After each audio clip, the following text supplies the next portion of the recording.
So let us put ourselves in the presence of the Lord. Let us pray.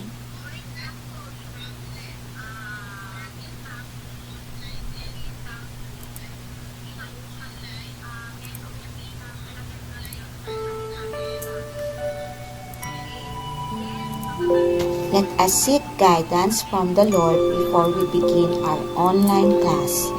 Let us put ourselves in the holy presence of our Lord. Dear Heavenly Father, we thank and praise you for the gift of life today. Thank you for your love, blessings, and protection. Forgive us for all our sins.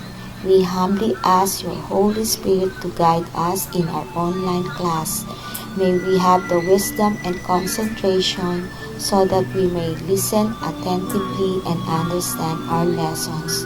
Lord, please guide us to learn a lot today and grant us the energy and strength to participate in our online class.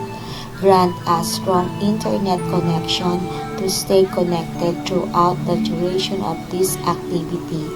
Bless our teachers and our parents who inspire us and work hard to support us in our studies. Bless our loved ones, classmates, and friends who care for us. We pray that you keep us safe, healthy, and spare from the threat of the coronavirus. May this pandemic end very soon and the sick people be healed. All of this we ask in the mighty name of Jesus our Lord. Amen.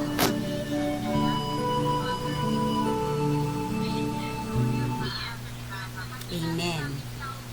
So, good day everyone.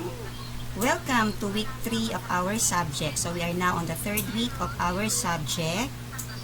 I hope that even if we do not meet face to face, you know your teacher already. You know my name already. Okay?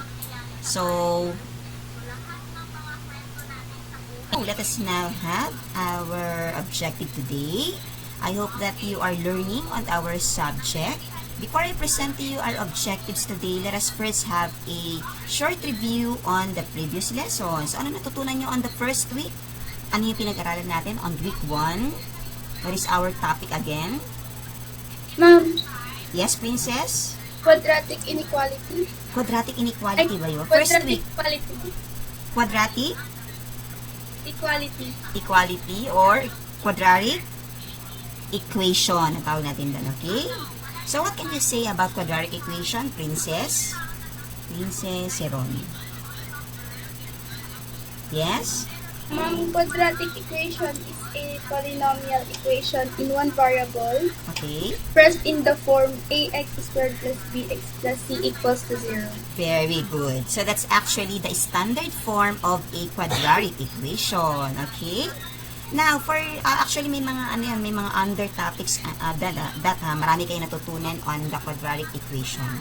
Pero hindi natin masyadong babalikan. If you want to go back on our lesson, you can just simply rewatch. Pwede nyo balikan lang.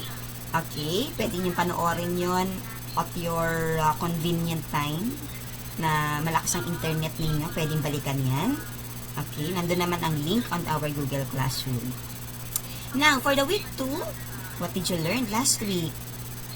First week, quadratic equation, and last week we discussed about Ma'am, Quadratic inequality po. yes, John Mark, you're correct. Okay?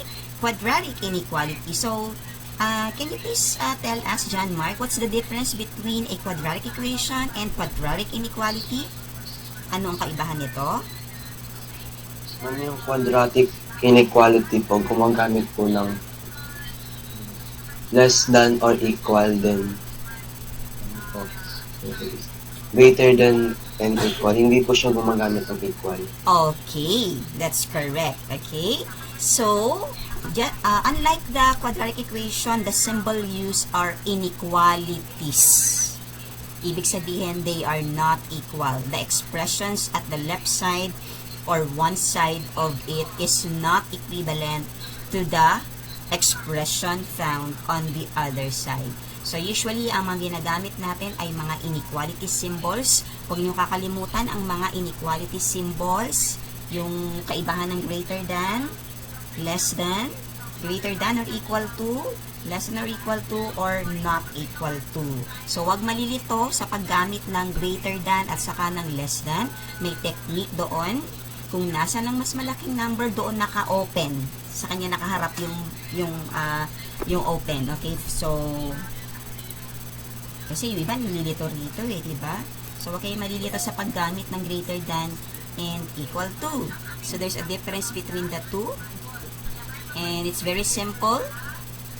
Basic na basic yan. Tinuro sa inyo when you were in elementary. If you can still remember. So, this one is the symbol for greater than. And then less than is pointing to the left. So, kung nasa inyo mas malaking number doon nakalagay, yung naka-open. Ito yung sinasabi ko naka-open. So, for example, 5 is greater than to 4. Siyempre, mas malaki yan. Tapos dito naman, dito natin ilalagay si 5. Okay? Yan. So, huwag niyo kakalimutan. And from here, from this topic, actually, we also discuss how to graph. Okay? May mga sinusunod tayo on how to graph a quadratic inequality. So, what is it? May mga sinusunod tayo, di ba? What are the things to consider when graphing a quadratic inequality? Yes, princess again. Ma'am, circle to be used. Things to consider when graphing. Paano tayo nag-graph ng quadratic inequality?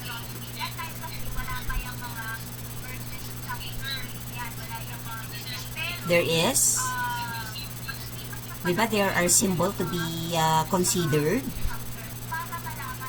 Anong ginagamit natin when the inequality symbol is either greater than or equal to? What can be found on the graph?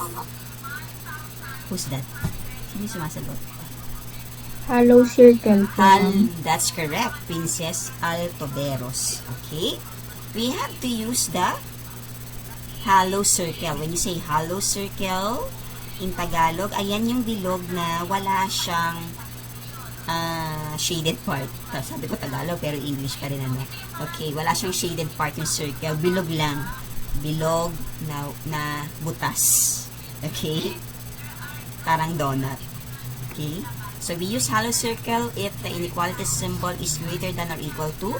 However, if the inequality symbol is either greater than or equal to or less than or equal to, then what do we use? Solid circle. That's correct. Sino yung mga sumagot? Si Princess, si John Mark. Okay. So, we use the solid circle. So, pag sinabi natin solid circle, it's actually a circle na walang butas. Naka-shade kasi siya. Okay? And then, of course, you have to consider if the solution set, okay? You have to consider the solution set kung pakanan ba ang ating isi-shade or pakaliwa. Siyempre, you have to check on that by simply substituting it on the original quadratic inequality. So, I hope that you can still remember how to transform an expression to a standard form of a quadratic inequality kasi may mga standard form ang quadratic equation. Meron ding standard form ang quadratic inequalities. And they are different.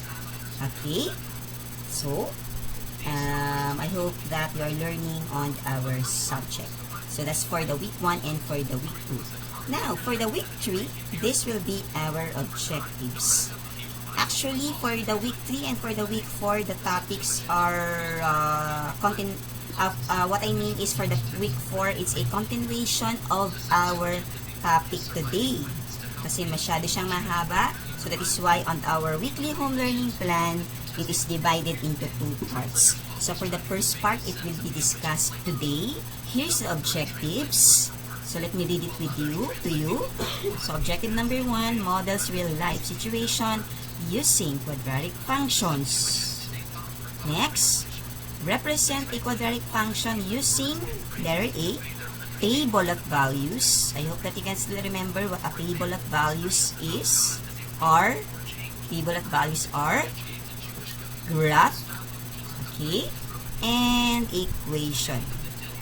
Okay? And then number 3, how to transform the quadratic function defined by, from here, from the given y equals ax squared plus bx plus c, gagawin nyo siyang y is equivalent to a times the quantity of x minus h quantity squared plus k. This one is actually the standard form of our lesson. Okay? So what do you think is our focus today? What is our target? Kung week 1, quadratic equation, week 2, quadratic inequality, ano naman ang week 3 natin? Based on the objective, what is our topic today? Quadratic function po. Very good, Jan Mark. Okay? Quadratic functions. Okay? Huwag malilito sa equation, inequality, and functions. Now, to give you a preview on our topic today, let me first show you a video clip which I downloaded on a YouTube. Okay, for you to have an idea on what quadratic functions are. Okay, so let us all watch and listen to this video.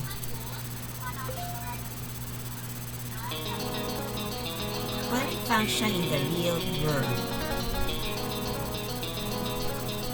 The graph of a quadratic function forms a shape called a parabola. Parabolas are quite common in the real world.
So, based on the video clip, sige nga, let me see if you really watch and listen to the video clip.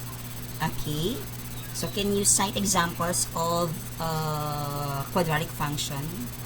Or, diba, a quadratic function will always form what graph? Based on the video, it will always form a what shape? Parabola. That's correct, Princess. Palagi siyang parabola. So, what is the shape of a parabola, Princess? Si Princess lang lagi nagsasagot, yung iba, please.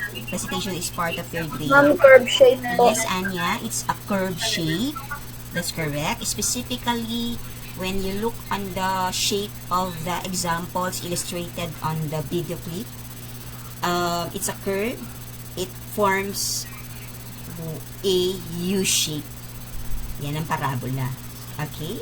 What can you say on the opening of the parabola?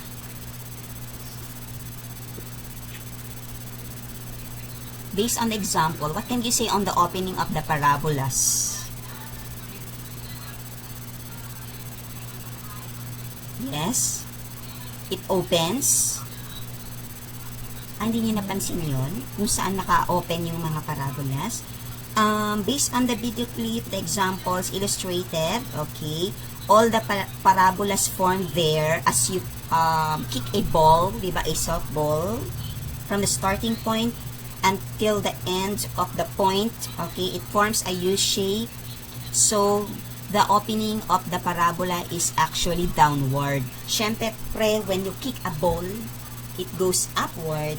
Tapos, sabi nga doon sa video, as one goes up, the other goes down. Siyempre, hindi yan nananatili sa taas. Bumabagsak siya pababa.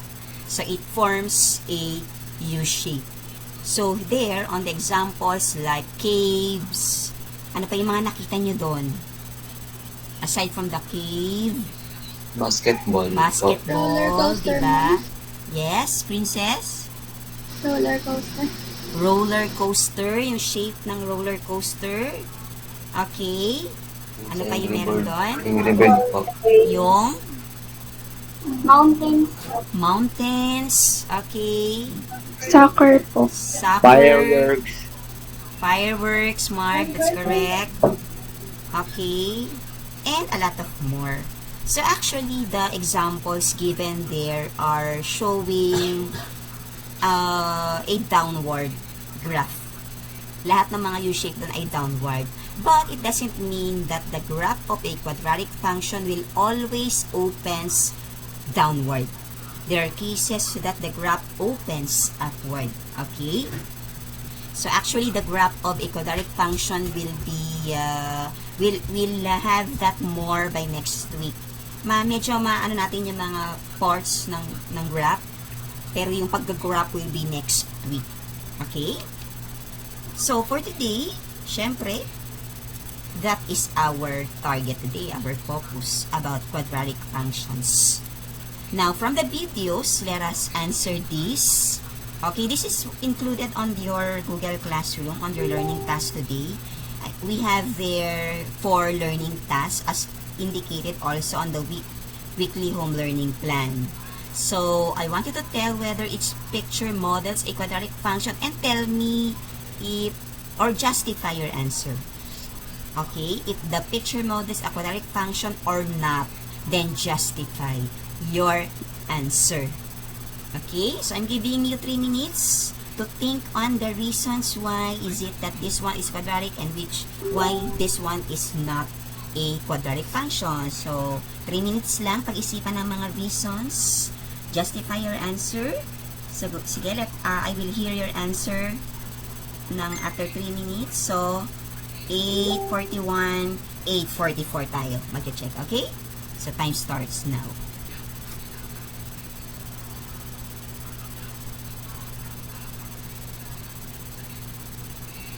Ma'am, pwede pong pakiulit yung Yes? Yes, na? What is it? yung question. Yung question natin, okay, on the given, ayan, on the given task, you're going to tell whether each picture models a quadratic function, lalagay nyo lang dyan dito, quadratic function or not quadratic function. Then, lalagay nyo why. Justify your answer. Ano yung reason? Why is it that that is not a function, not a quadratic function? Why quadratic function? Ano yung mga reasons? Okay? Sige. Is this picture a model of a quadratic function? Why or why not? Answer? Yes. Who wants to share her or his answer? Yes po. Sige, Anya. Anya, ba't gano'n yung boses mo? Sige, Anya, let us hear from Anya. Ma'am, ano po? Quadratic function. Ma'am, kanan po ba yan? Yes, that's correct. It's a quadratic function. Ma'am, kasi kaya po siya quadratic function. Kasi po kapag nagsushoot po yung kano ng bola, nakihigit po ng force yung dulo. Kaya po, nagpo-form siya ng pagganyan kapag hinahagi sa ere. Okay. So, that's correct. Obviously, it forms a quadratic function kasi nga meron siyang curve na nag-form. There's a maximum point. When you say maximum point, hanggang dun lang yung kayang itaas ng bola, ng cannon, okay? Tapos, since na-reach niya na yung maximum point, bababa na siya. And it will form a U shape. And it's obvious that the graph opens downward. Okay? So, it's a quadratic function. Ang reason, it forms a U shape. It forms a parabola which opens downward. Yan yung mga possible answers. Okay? Next, number 2. What can you say in the picture of number 2? Actually, mga example na to kanina kung nakinig lang sa video, nandun yung mga reason. function. Yes, Altoberos. Quadratic function. Sige, Altoberos. Makinig tayo kay Altoberos. Kasi po, ma'am, nagpo-form po siya ng U-shape. Okay. Tapos, what else? Kapag po, Basketball ma'am, yan, diba?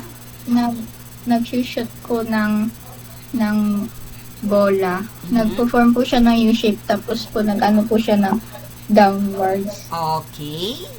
So, same reason of number 1. Karagdagan doon, there is a starting point. Here, there is a starting point. Dito kasi, diba, depende kung saan nanggaling yung bola. Then, this one, yung basketball, may starting point siya palagi. It will always start from the person who throw the ball. Siyempre, siya yung starting point. And, there is a maximum point also.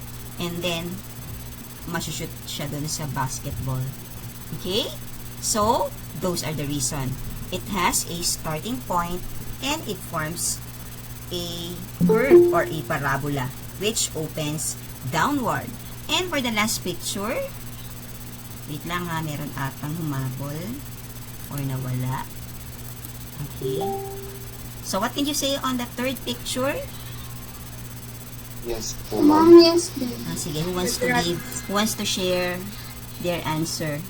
Ma'am. Hindi daw po makapasok sa Sky okay, sige. Yes, who wants to share the answer? Ano ka po, ma'am? Sige, John Mark. Balik ko dun sa presentation.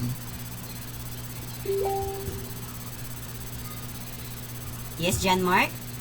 Ma'am, yes.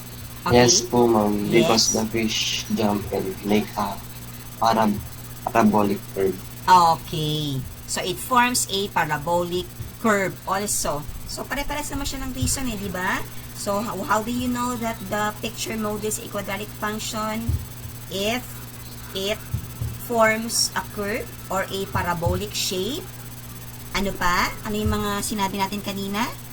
If it forms a parabolic shape, that's one reason. Pina-follow yung parabolic motion. Ha? Yes, Princess? Ma'am, pina-follow yung parabolic motion. It follows a parabolic motion. Very good. What else? What are the other reasons? Kapag may starter point po, ma'am. Okay, that's correct, Anya. Kapag may starter point or there is a starting point. Okay, there is a starting point on the graph or on the curve. That's the third reason. Ano pa? It has... Ma'am, kapag po downward. Yes, Jillian? Louder, please.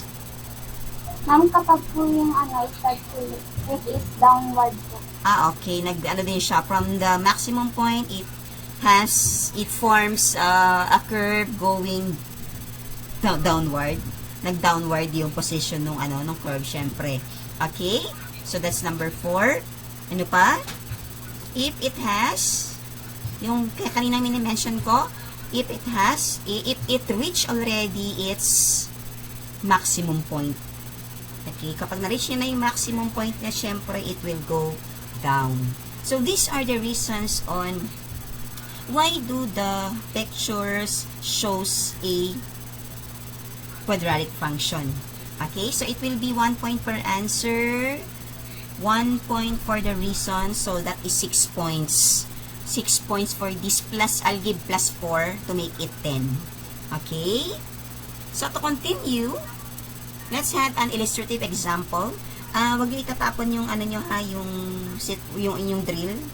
picturean nyo yan, i-save nyo sa file ninyo para mamaya mai-add file nyo sa Google Classroom. Okay, so let's now have an illustrative examples. I prepared, I think, 4 illustrative examples of a quadratic function. Let's have the first. Okay, there's a question here. Is f of x, again, this is read as f of x equals x squared plus 6x plus 8 a quadratic function or not? Ito na yung sagot. Pinakita na yung solution here. F of x equals x squared plus 6x plus 8 is a quadratic function since its highest degree is 2. That's one reason, one characteristic. And all numerical coefficients are real numbers. So, yan yung one characteristic. So, let me add something. Also, aside from it has a degree, okay, and all the coefficients are real numbers, it also indicates a notation. Ang tawag natin dito, class, ay notation. Now, merong mga iba't ibang mga notations tayo. Other books uses other variables. Okay? This f of x is an arbitrary or uses an arbitrary constant, which means to say that it can be replaced by any letter. Okay? So, other books uses g of x. Ang pagbasa dyan ay g of x, h of x, of. Okay? Ayan. And a lot of more. So, it can be changed by any letters. However, the value or the variable inside the parentheses should be the same to the variables used on the expression. Reason? Kasi nga, all values which will be indicated inside the parentheses are the values to be substituted to the variables here. So, syempre, kung iba ito, iba yung variable dito, tas iba rin ito, ang ibig sabihin yan, hindi natin siya pwedeng palitan. Okay? It's a typographical error pagka ganun. Okay? So, a quadratic function has always a notation. Hindi siya naka-equate sa 0, naka-equate siya sa notation. Alright? So, let's have number 2. Is y equals 7x plus 12 a quadratic function or not? Ito, here's the answer. Y equals 7x plus 12 is not a quadratic function since its highest degree is 1. So, can you tell me please what kind of a function is this? If it's not a quadratic function, then what kind of a function is that? What do you think? Wala kasi siyang degree of 2. So, anong klaseng function iyon? Kapag ang highest exponent ay 1 or when the degree is 1, what kind of a function is that? Any idea? No idea? Okay, ang tawag natin dyan ay linear function. When the degree or when the highest exponent is 1, then that's an example of a linear function. Okay, quadratic when the highest degree is 2. So, let's see the third example. Is f of x equals x minus 2 times the quantity of x plus 3 times x squared a quadratic function or not? Answer: y equals x minus 2 times the quantity of x plus 3 times x squared is not a quadratic function because if you will expand the right side, its highest degree will be 4. Siyempre, ito, di ba class, kapag kayan ay sinimplify mo, sige, simplify natin. What's the simplification of x? Ano yun? X plus 2 ba yun? X plus x minus 2 pala. I'm sorry. Okay. Tapos, I'll be calling one among you to simplify it, ha? Yung using the FOIL method. I hope that you mastered it already. What does F, the O, the I, the L stands for? Sige nga. Okay. Sige. Who wants to multiply using the FOIL method muna? Sige, let me call someone among the group who wants to multiply using the FOIL method. Doon muna sa first and the second terms found inside the parentheses. Who wants to interruption? Medyo na lost ang aking internet connection. As I was saying, let me call someone to asan na kayo? Ayan, nawala yung aking internet connection ng saglit. So, let me call someone to give the products using the FOIL methods. Who wants to multiply? Sino gusto mag-multiply?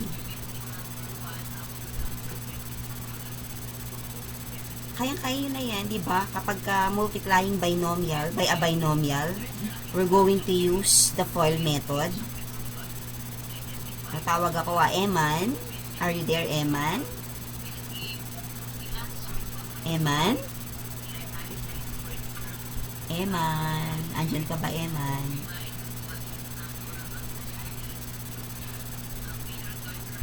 Pag hindi ba naka-open ang camera nyo, umaalis kayo dyan sa sa inyong upuan. Okay? Eman, andyan ka? Wala ata si Eman. Okay? Monica, are you there? Monica Rosales? Ayan, wala rin. Yan ang worry ko. Baka mamaya nag-join lang pero hindi naman nag-a-attend ng klase, ha? Ashley. Ashley Manuel? Nag-delay. O, sige. Kasi is there. Ashley, are you there? Jillian. Kyle. Maricon. Maricon, nandyan ka? Wala din. Pagka ganyan, may minus, ha? Okay. Tinitignan ko lang kung sinong mga ano dyan. Wala. Kim? Ay, nako. Wala ata Aquarius. Cedric? Kim? Sige, Kim. Kim, lapit mo na yung bibig mo sa microphone para narinig. Yan. Sige, Kim. Paki-multiply to na. Ang dami kong tinawag. Si Kim lang ang nagbukas. Okay. Balik ko doon sa presentation. Sasabihin na po yung sagot. Okay. Okay lang. Sige. Give me your answer. X squared minus 5x plus 6 po. Wait lang, dandahan, Kim. X squared kasi mahirap magsulat dito sa whiteboard. X squared minus 5x po. 5x Plus 6 po. plus 6. O, ito yung sagot mo. Sige, tignan natin, ha, if the signs are correct. So, Ma'am, hindi- yung nagsasagot kanina. Okay. Ay, wait. Yan. So, to do this, okay lang naman kahit na babalik sila kasi this one is recorded. They can go back to the lesson, part of the lesson which they misses. Okay? So, FOIL method F, first to first, x multiplied by x is x squared, which is correct. To get the middle term, you have to get the sum of the inner and the outer terms. So, negative 2 multiplied by x is negative 2x. X multiplied by 3 is 3x. Kim, I'll go back to you. What is negative 2 plus 3? Kim, what is negative 2 plus 3? Pwede may maulit po. Kim, di mo na rin ako narinig. Ma'am, Yes. What is negative 2 plus 3?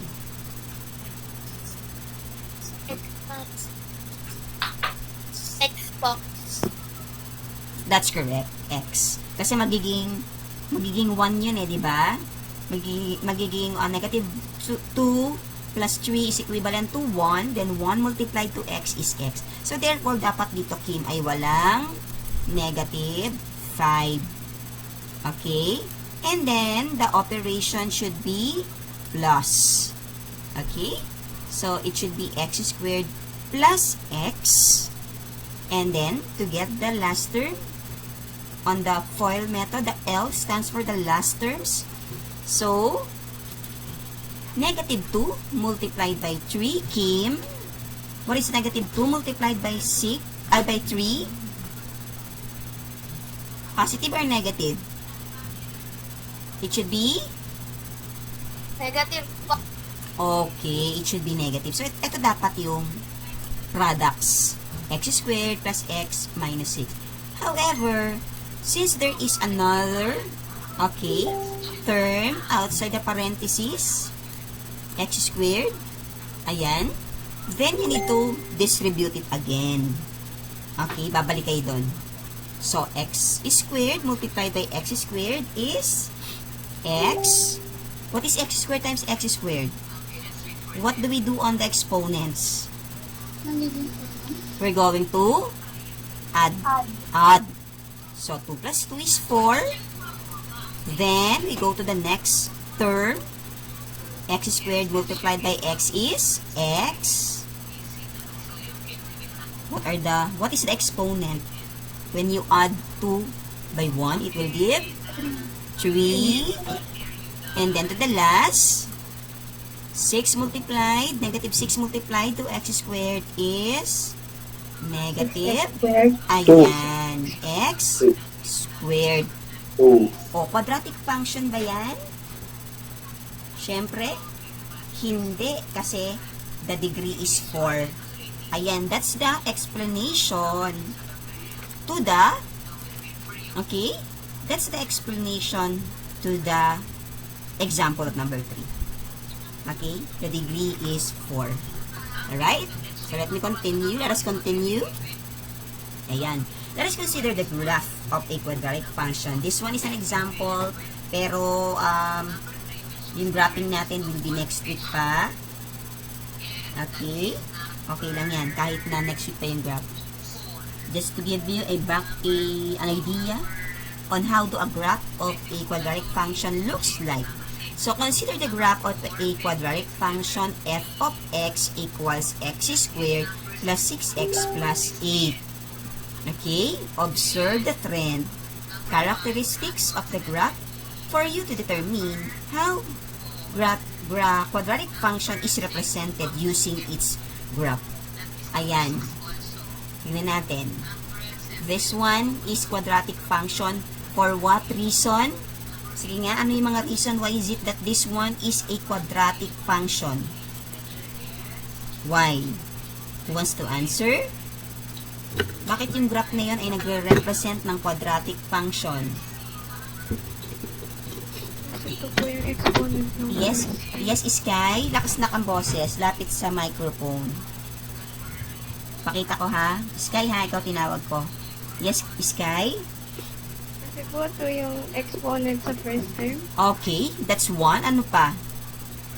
What else? What can you say on the graph? Ma'am? Yes. Yes, what can you say on the graph? Ma'am, may F. Yes, princess? Ma'am, yung F and X, ma'am. X and X? What do you mean X and X? Yung F and X, ma'am. Ah, yung f of x. O, what can you say? Ah, this one. Okay, eto daw. Aside from the degree, it has a notation. Princess, ang tawag natin dyan, notation. Okay, this one is Okay, a ma'am. notation. There is a notation. Okay? How about on the graph? Why is it that... Yes. It's a parabolic shape and it opens Up. upward. Upward. Ang upward direction will have a minimum point. Pag sinabi natin minimum point, it's the lowest point of the graph. Okay, yun yung pinakamababang point on the graph. Siyempre, when a graph has a minimum point, we expect that the graph opens upward. Palaging ganun class ha. When the graph has a minimum point, then we expect that the graph opens upward. But if the graph has a maximum point, then we expect that the graph opens downward. Ayan, huwag mo kakalimutan yan. Gagamitin natin yung mga terms na yan next meeting. Okay? How about on the table? This one is an example of a quadratic function on the table. Why? For what reason? Diba kung ano yung reason? Wala. Wala makapagbibigay. So, let me copy that. Okay. Ano yung mga given natin doon? The x, the f of x. The f of x is also referring to the value of y. So, nag-start yon? Negative 5. Saan nag-start? Negative 5, negative 4, negative 3. Okay, I have negative 4, negative 3. Sunod-sunod naman yan, di ba? Negative 2, and negative 1. Okay.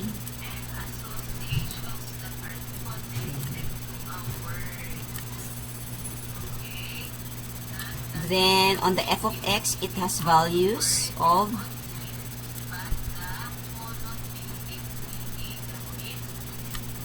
okay, f of x has 3, 0. Sa akin ba ito matawag?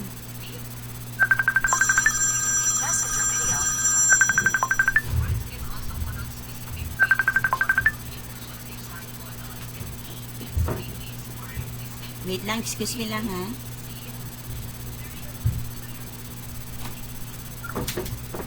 Okay. Si Paul tumatawag. Okay. Si Paul ay Aquarius ba? Bakit tumatawag si Paul? So, let's go back on the table. Ayan. So, you have 3, 0, negative 1. Wait. 3, 0, negative 1. Ano yung sumunod? 0, 3.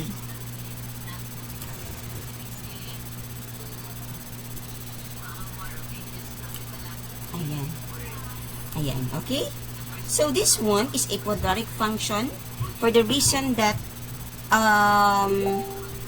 it has a second common difference. Kailangan yung second difference niya ay common. Pag sinabi natin common, pare-parehas. So, let's try kung talagang pare-parehas. 3 minus 0 is... What is 3 minus 0?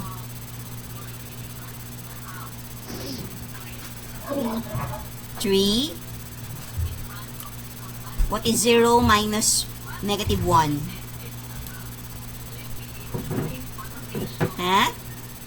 Negative 0 minus negative 1 is 1. Tama ba ako? 0 minus negative 1. Change the sign of the subtrahend and proceed to addition. Negative 1 minus 0 is...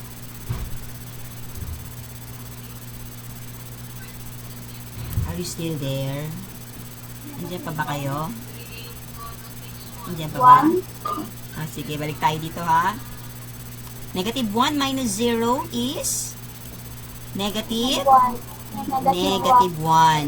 Then 0 minus 3 is negative 3. Yan. So, huwag kayo malilito sa mga signs. Then, let's have the second difference. What is 3 minus 1? 2. What is 1 minus negative 1? Ha? 1 minus negative 1? 0 po. Are you sure? 1 minus negative 1. Change the sign of the subtrahend and proceed to addition. 2. Then, what is negative 1 minus 3? Minus negative 3.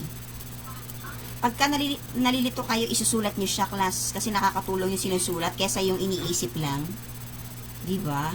Minsan ganun, iniisip natin tapos nalilito tayo sa sign. Isulat nyo sa papel. Pwede namang magsulat. Okay? Change the sign of the subtrahend. Then proceed to addition.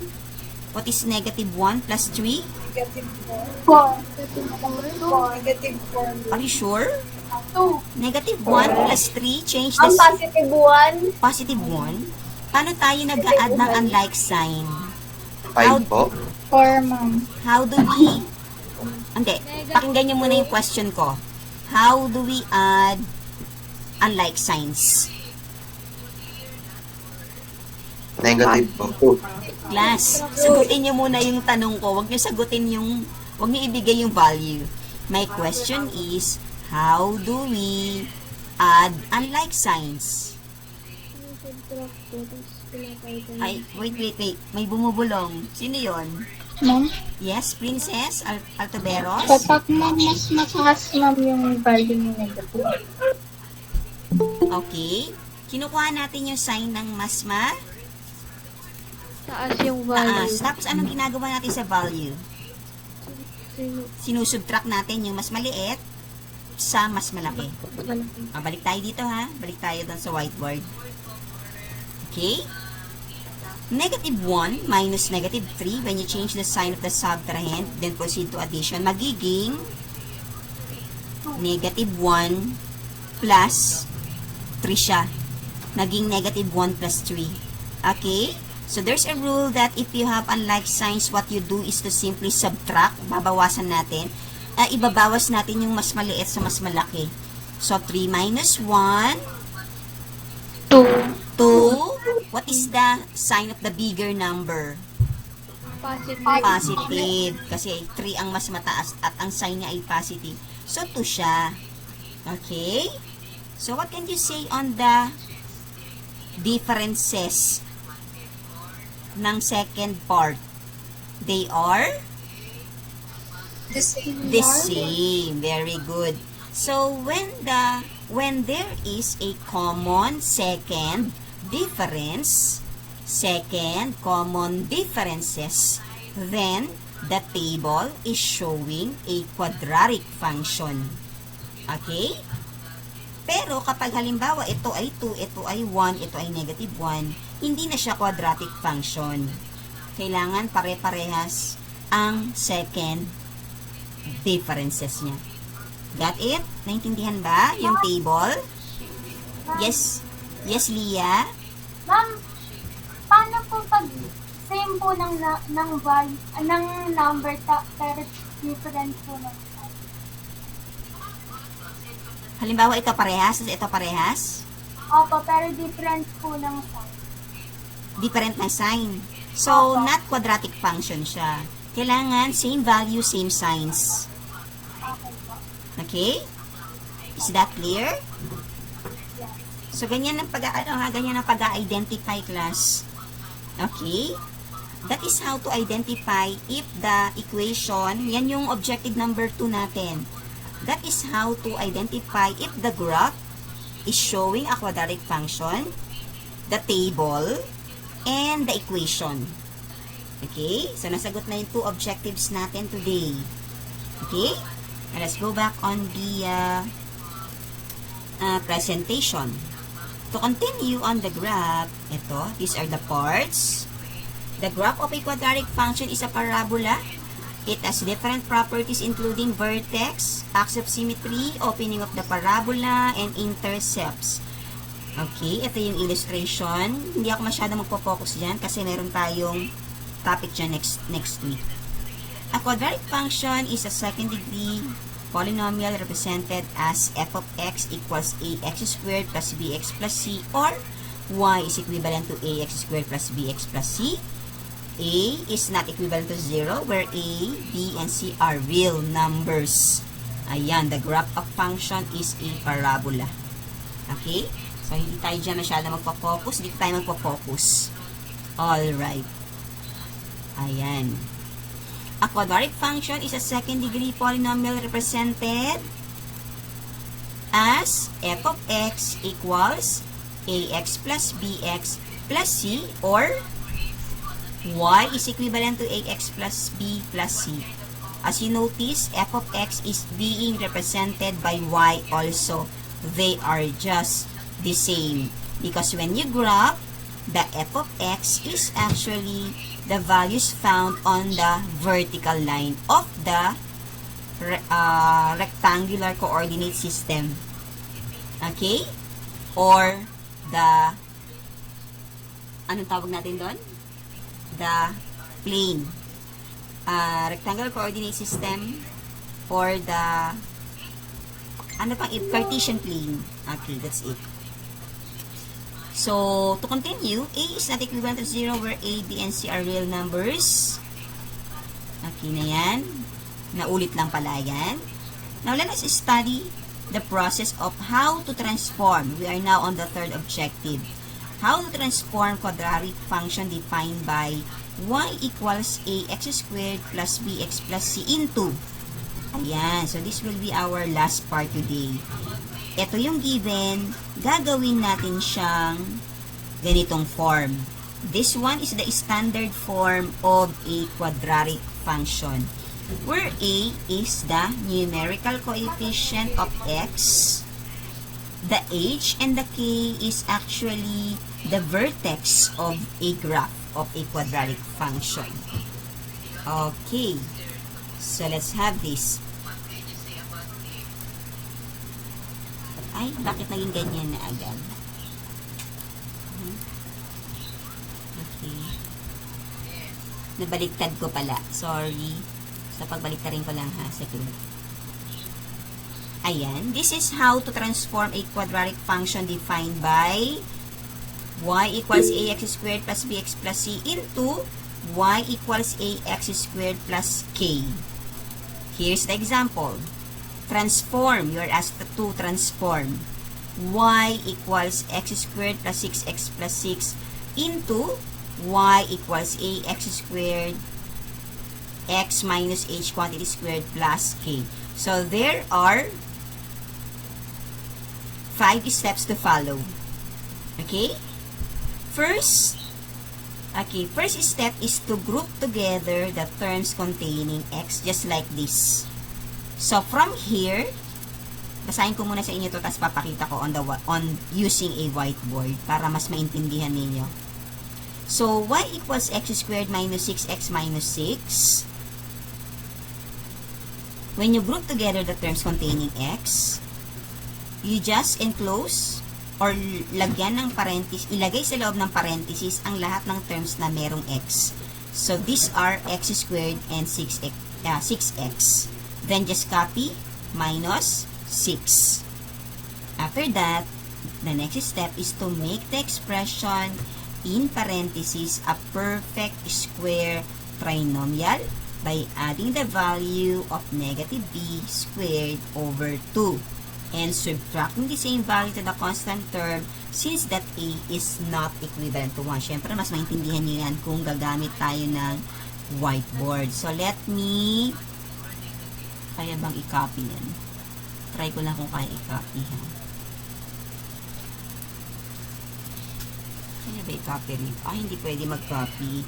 Sige. Sulat ko na lang. So, the given is y equals x squared minus 6x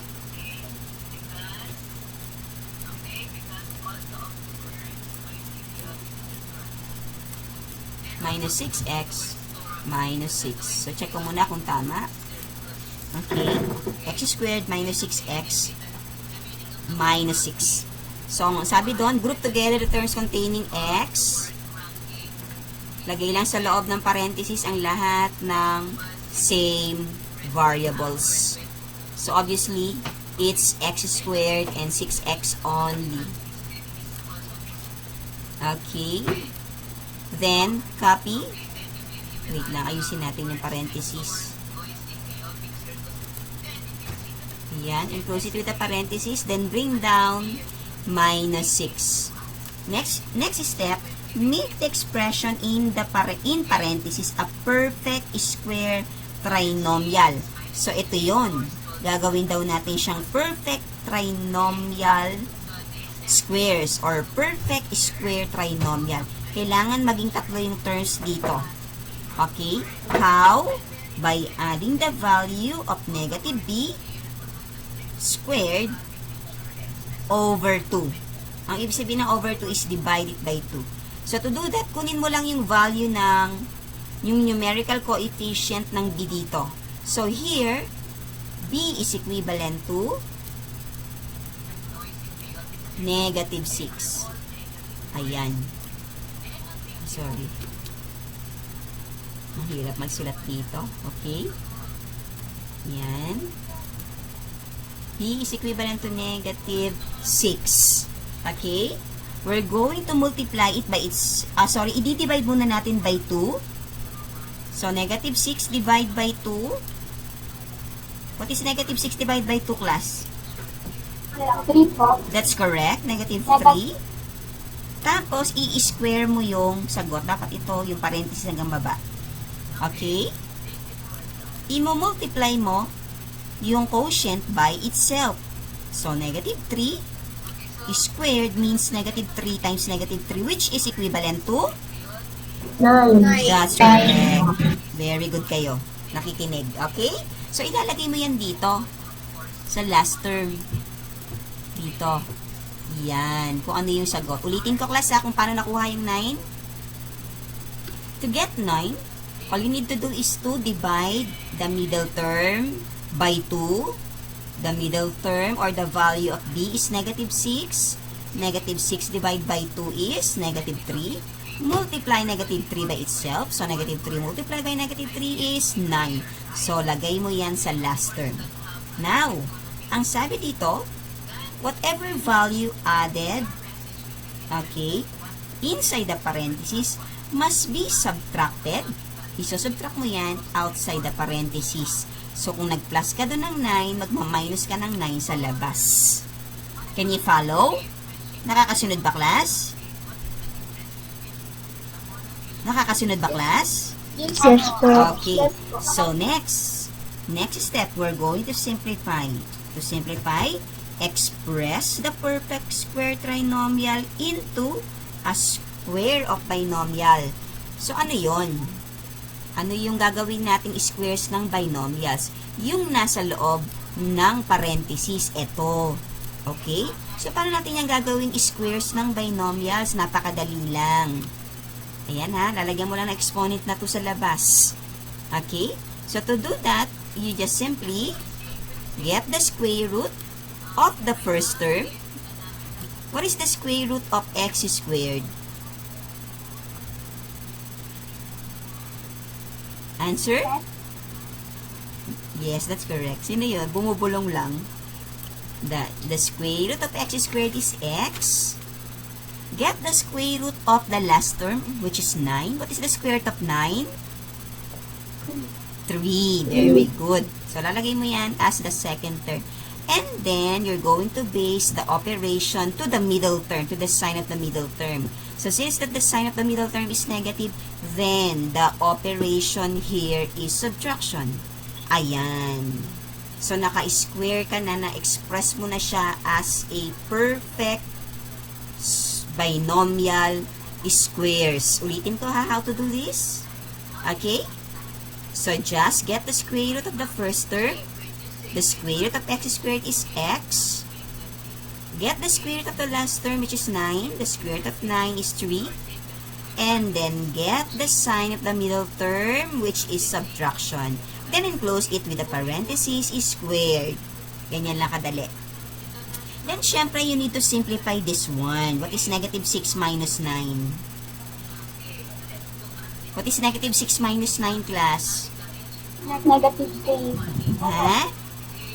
Paano tayo nagsasubtract ng like signs? Remember? Diba? You need to change the sign of the sorry. Ang ganda ng sulat ko, no? Okay. Ulitin natin. Ayan, 9. Yun. Okay? So, change the sign of the subtrahend. Ano ba ang sign ni 9? Positive, di ba? Gagawin mo siyang negative. Then change. Then proceed to addition. So, what is negative plus negative? Positive. Are you sure? Positive. Negative plus negative?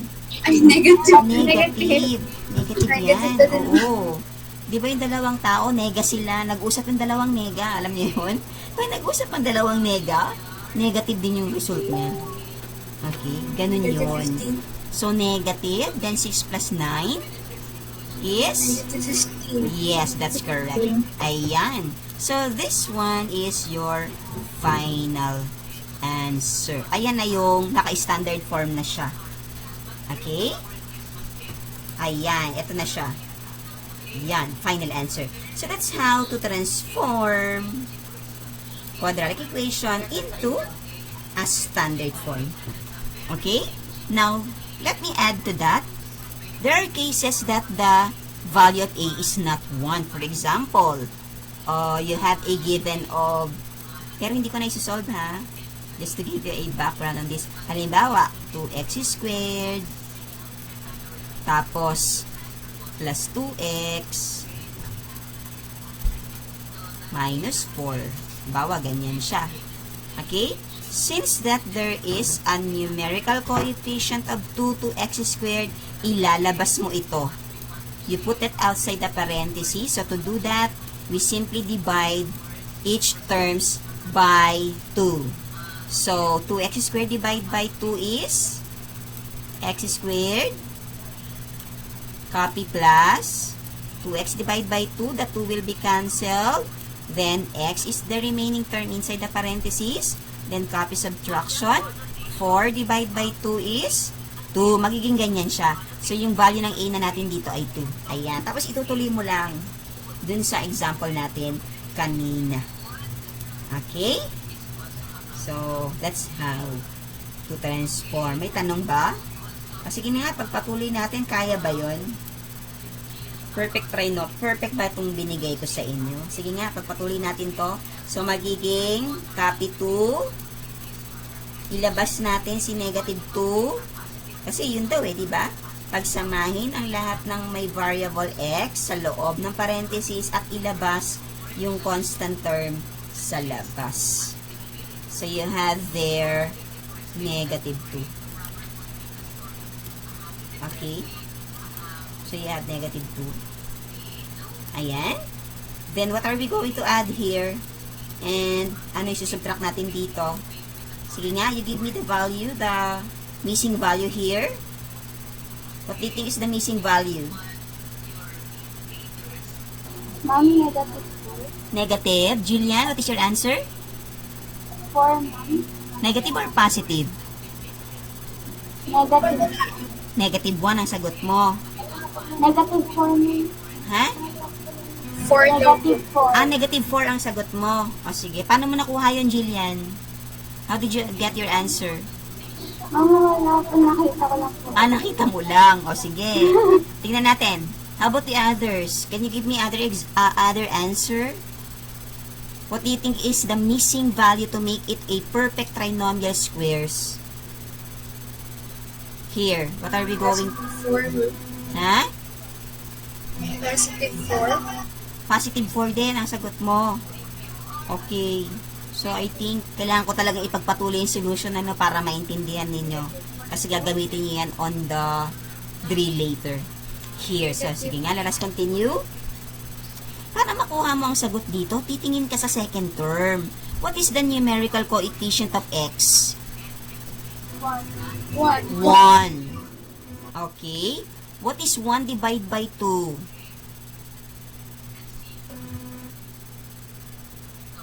Fraction siya, di ba? 1 divided by 2 is fraction. Decimal siya.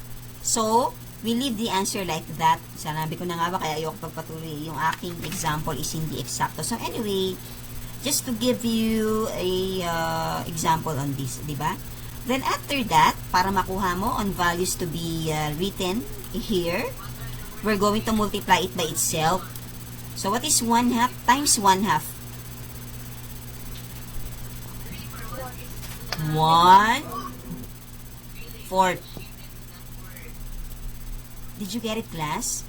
1/2 times 1/2 means 1/2 squared means 1/2 multiplied by 1/2. Remember how to multiply fractions?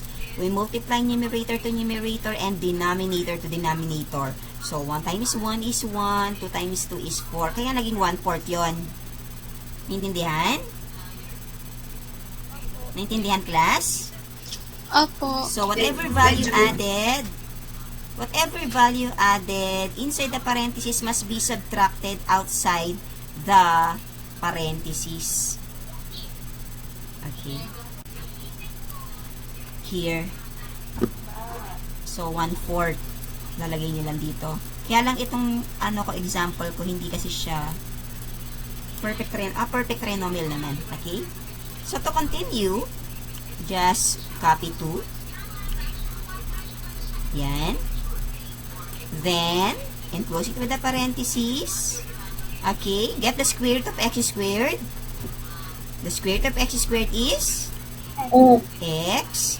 Copy the sign of the middle term, which is addition. What is the square root of 1/4? 1/2. Kasi square root of 1 is 1. Then square root of 4 is 2. Ayan. So, this one becomes x plus 1/2 quantity squared. Then, what is negative 2 minus 1/4? Mahabang solution yan, di ba? Pakita natin. Negative 2 minus 1/4. We get the LCD. What is the LCD? The LCD is 4, obviously. Wait lang ha. Merong nag-leave. Okay. Ay! Estudyante ba natin siya? John? Ha? Estudyante naman. Okay, kasi baka mamaya na-accept ko. Para kasi ang tingin ko, bata ba yung picture? Baka kasi may makapag-join sa... experience ko kasi yung class, may nag-join. Okay. Hindi, hindi joke yun, yung sa news last time. May nag-join sa sa klase talaga. Hinuhulaan nila yung meeting ko. Tapos nanggugulo sila dyan sa meeting. Kaya, I'll make sure that all of you belongs here in our section. Ayan. So, let's continue. So, 4 multiplied by negative 2 is negative 8. Copy subtraction. 4 divided by 4 is 1 times 1. 1. Ulitin ko, class, ha? 8 multiplied by negative 2 is negative 8. Copy minus 4 divided by 4 is 1. 1 times 1 is 1. Sa kanya isusubtract yan. Negative 8 minus 1 is negative 9 over 4. So, ilalagay nyo lang dito, minus 9 over, ayan. So, ayan na yun. Naka-standard form na siya. Yun na yung pinakasagot nyo. Question? May tanong ba?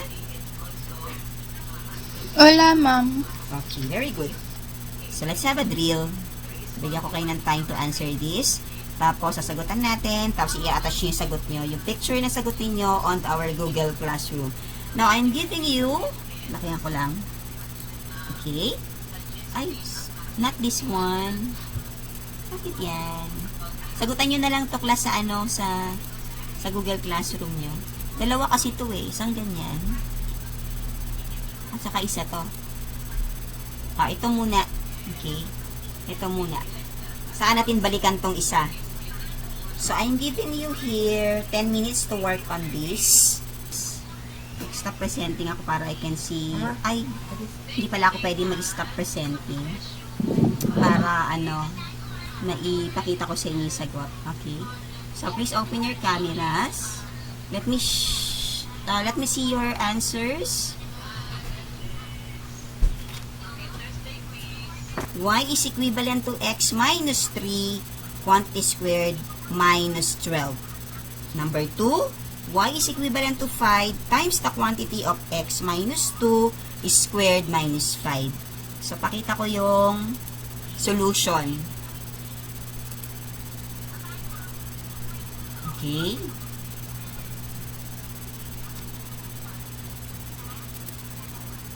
So, here's the solution. Wait lang.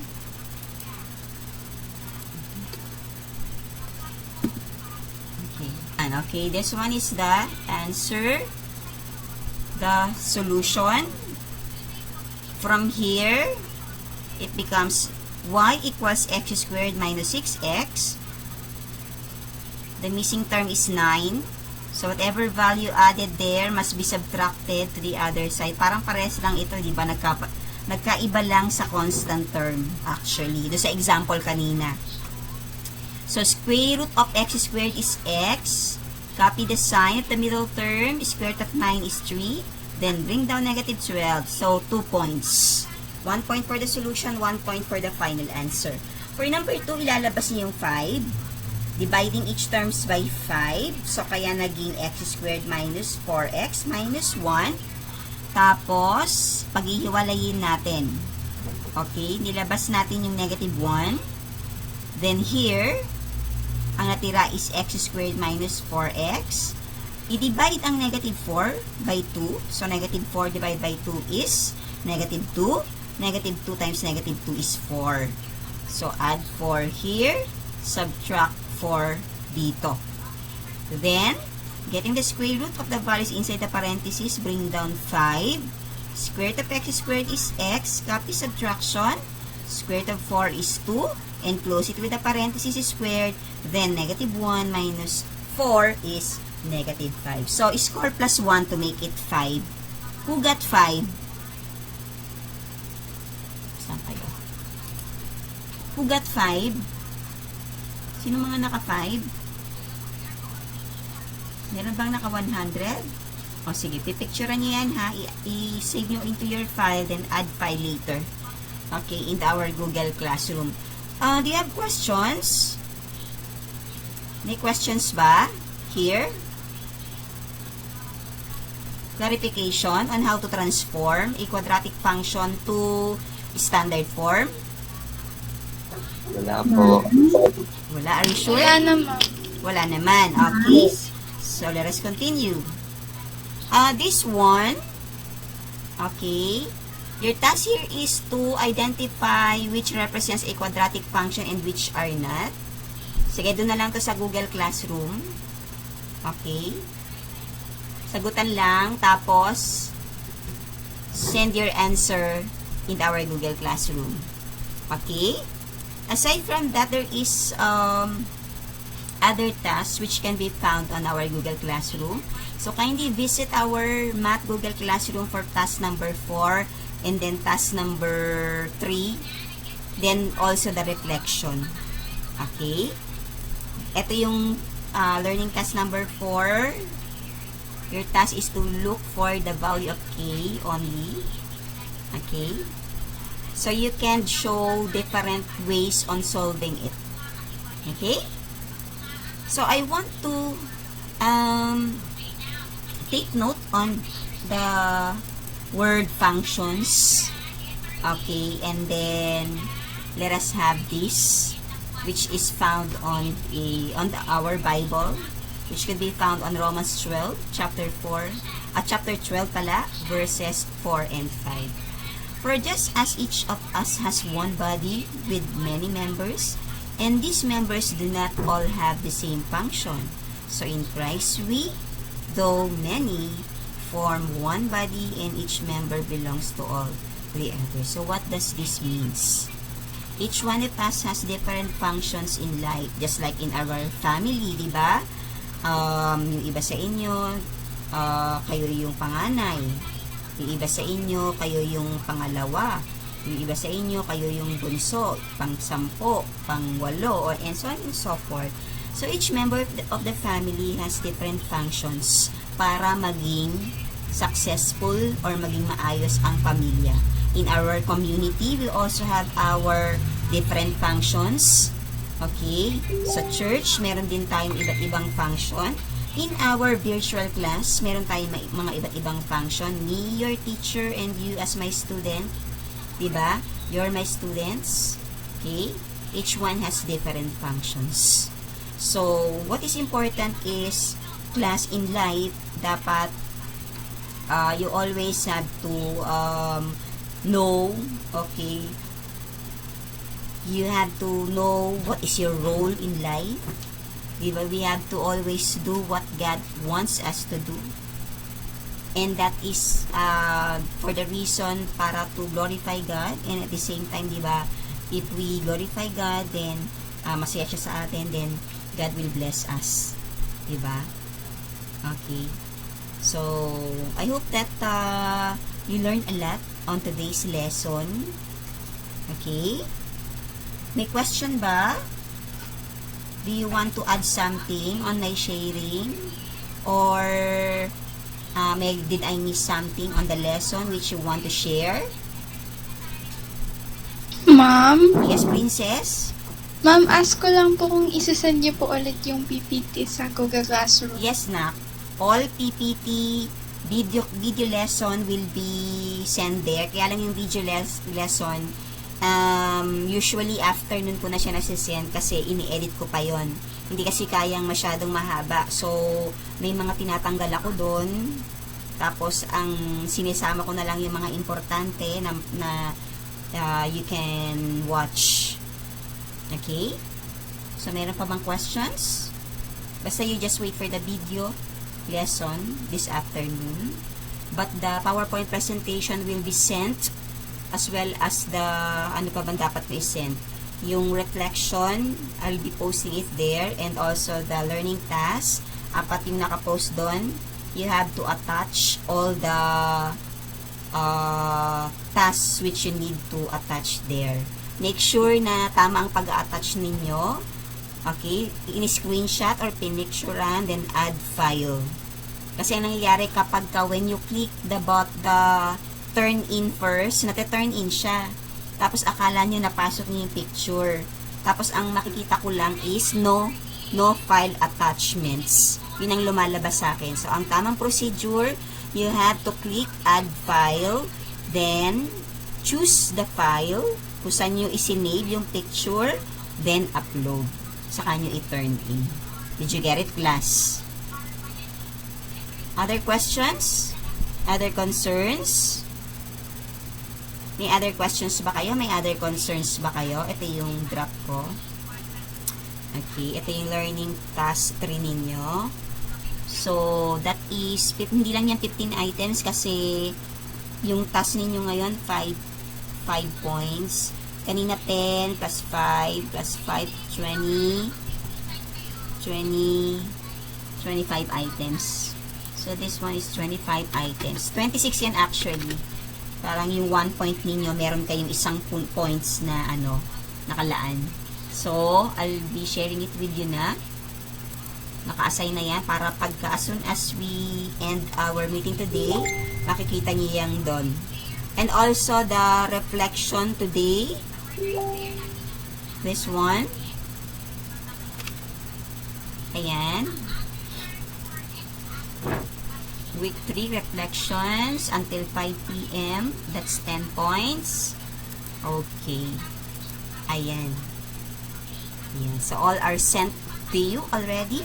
So, I hope that no more questions already. So, thank you everyone. God bless. And see you next meeting again.